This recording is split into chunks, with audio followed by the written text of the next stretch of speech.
Good morning, Spruce Society. How are you? Good to see you. Thanks for joining me. My name is Jessica Petty, and I am a Royal Crown Diamond, and I have probably 3/4 of my team is international, and I'm super, super grateful for that. And I'm going to tell you kind of my story and how I am being intentional about growing an international team. First, I want to say that Gary Young said that oil's in every home in the world, right? That was his intention. That's what he wanted. That was his vision. And I am 100% on board for that. I love that idea of oils in every home in the world. Young living oils in every home in the world, right? Okay, so let me tell you about my background. It's funny because I was an international affairs major in college. I didn't know exactly what I wanted to do, but I just thought studying international affairs sounded really interesting, and I ended up studying abroad 3 times. I went on semester at sea around the world, so I went to 13 countries in 3 months all over the world, and then I did 2 more semesters abroad in Europe. And when I graduated from college, I really didn't know what I wanted to do. I worked for the State Department briefly, but then I just kind of wanted to go home, and I just didn't know what I wanted to do. And when I got home, there was no like international affairs jobs available in Los Angeles where I grew up. So I just didn't really know what I was supposed to do, and I got into my dad's business, being a stockbroker, and then I was a stockbroker for 14 years. But I never really loved it. It was fine, it just wasn't my passion. And when I saw oils and I saw the possibility, I wanted oils, I knew that, because I wanted to find a natural way to keep my kids healthy. That was very important to me. I didn't want to use a lot of the things that, most people use.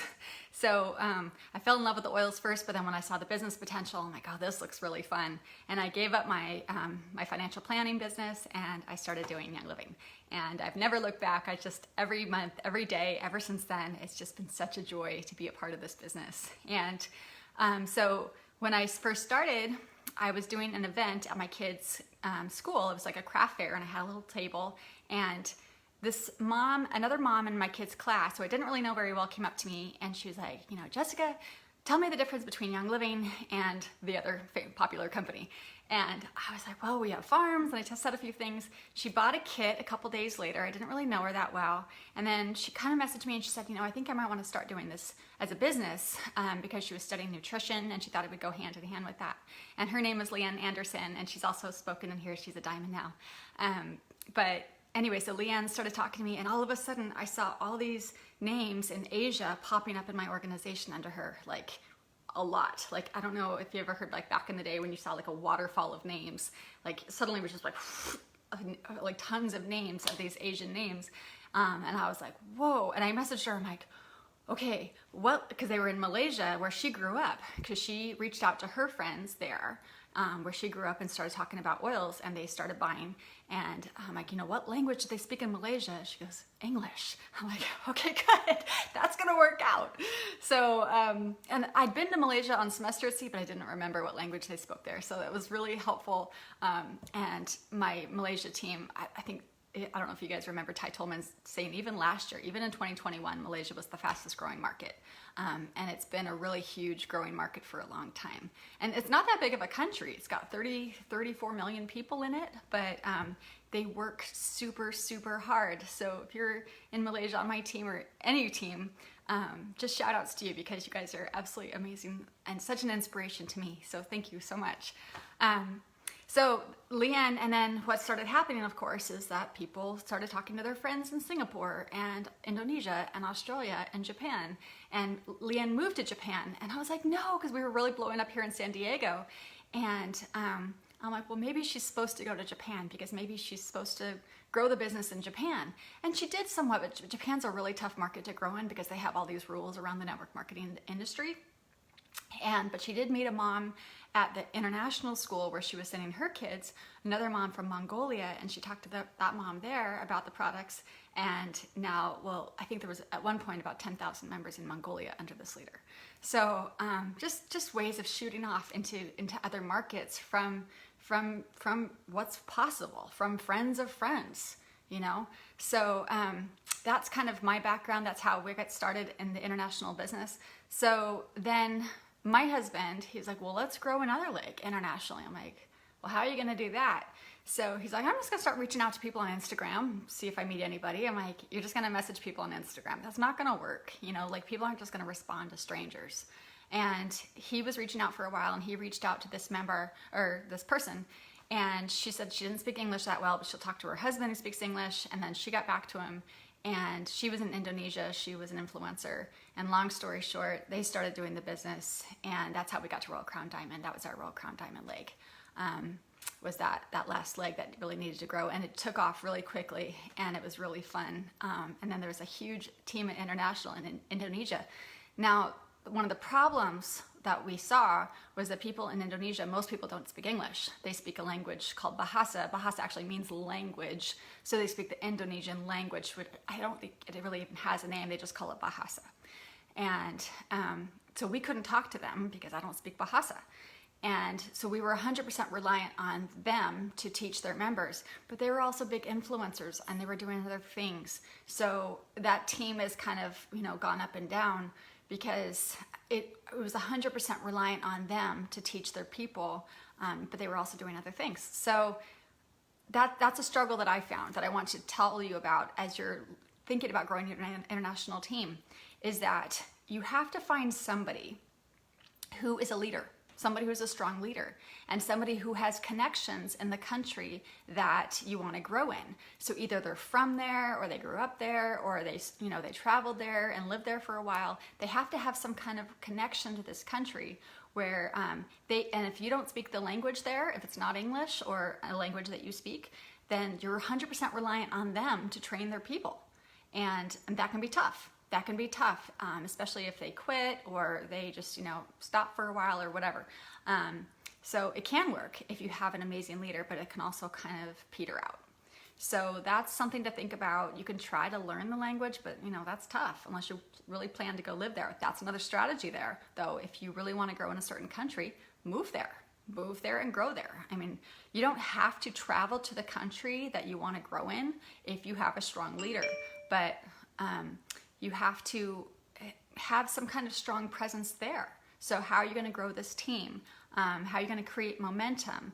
You either need someone who's a strong leader there, or you move there and you grow there. So when you're thinking about, I want to grow an international team, don't just think, oh, I want to have an international team. Think about where specifically you want to grow. The world is a big place, right? So where specifically do you want to grow? Maybe you have friends somewhere, you've traveled somewhere, and that's really where you want to grow. So you're looking for people there. You're looking for people in that specific country or region.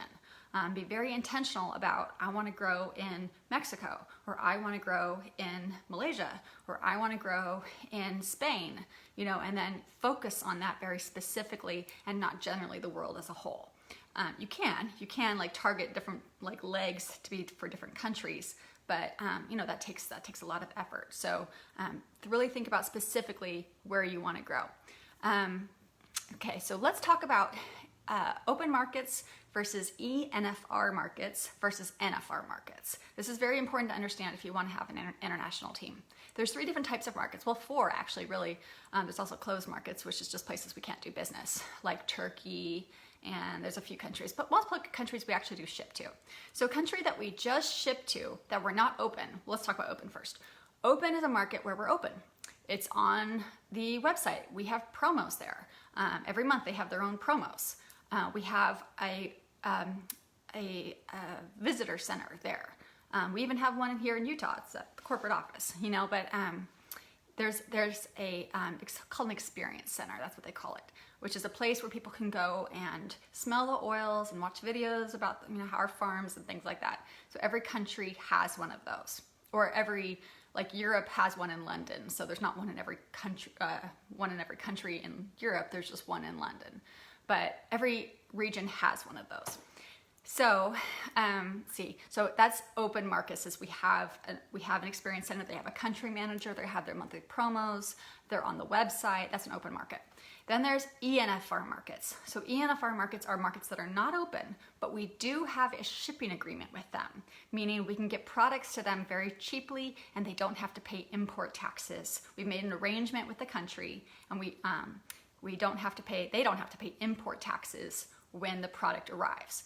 And countries that are ENFR right now, my understanding, Chile and the Cayman Islands, and Thailand, but Thailand is going to be opening soon.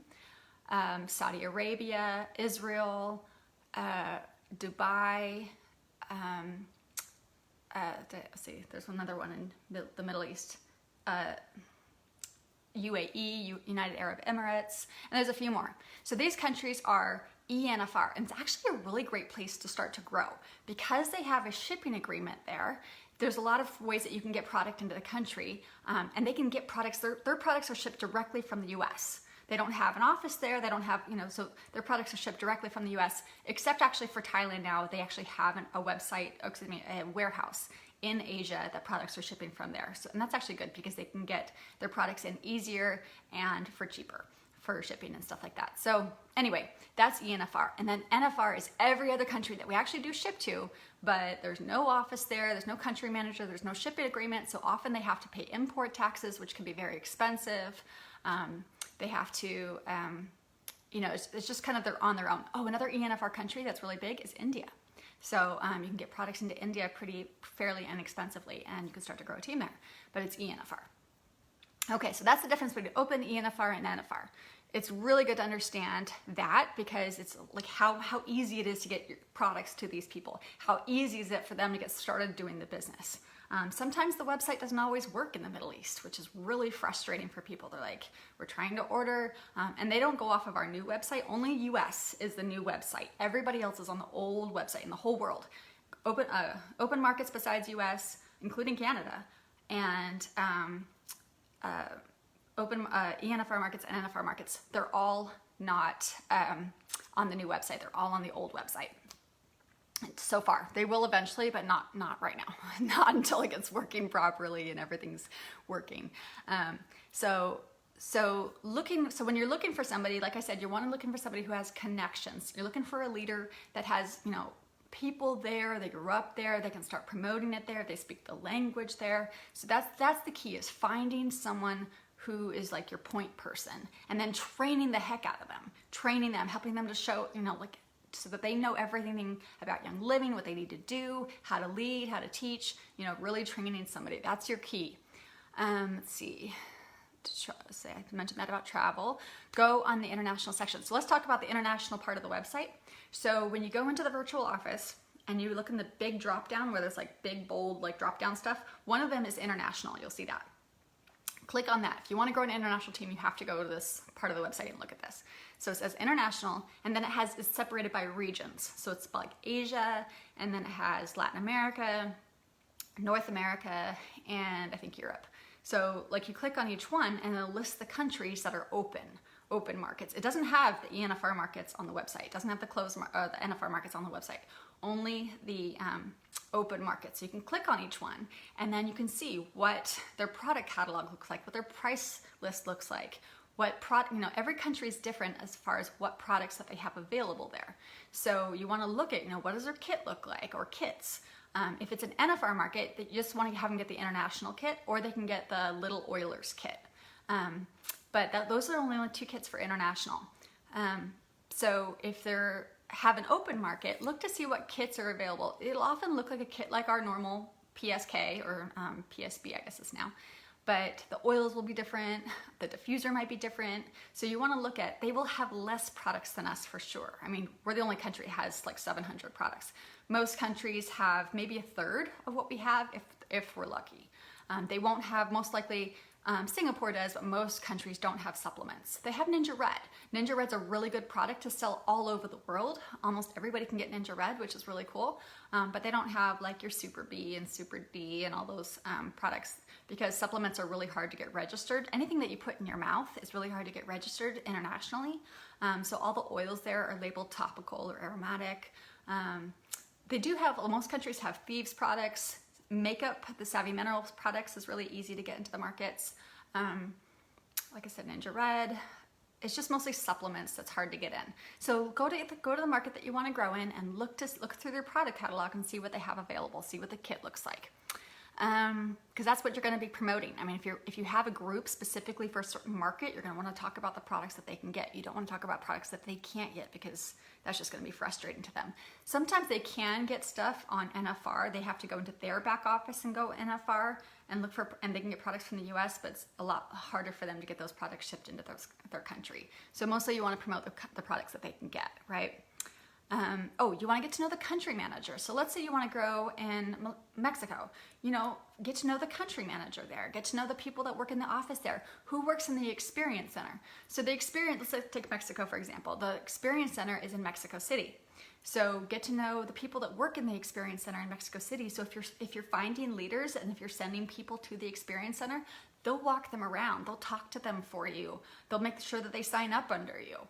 All those types of things. So get to know the people that work there. You want to download WhatsApp if you don't have WhatsApp yet, because it's the best way to text with people all over the world for free.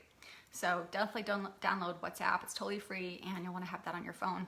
I'm on WhatsApp pretty much every day, just talking with people internationally. Of course, you can talk with people on Facebook too. That's really easy. Get to know the country manager and see what resources are available. Yeah, just see if maybe they have events coming up or classes that people can attend. You just never know, so you want to plug into that market specifically.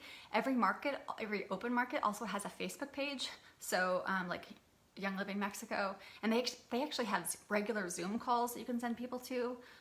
So anyway, you want to get to know what that market, what that region has available for people to attend. The country managers there are very, very they want to grow their country. They want to grow Young Living in their country. That's their job. So they want to help you. So don't be afraid to reach out is what I'm saying. You want to find out the compliance rules of the country that you want to grow in. They're often stricter than they are here, which are like, what?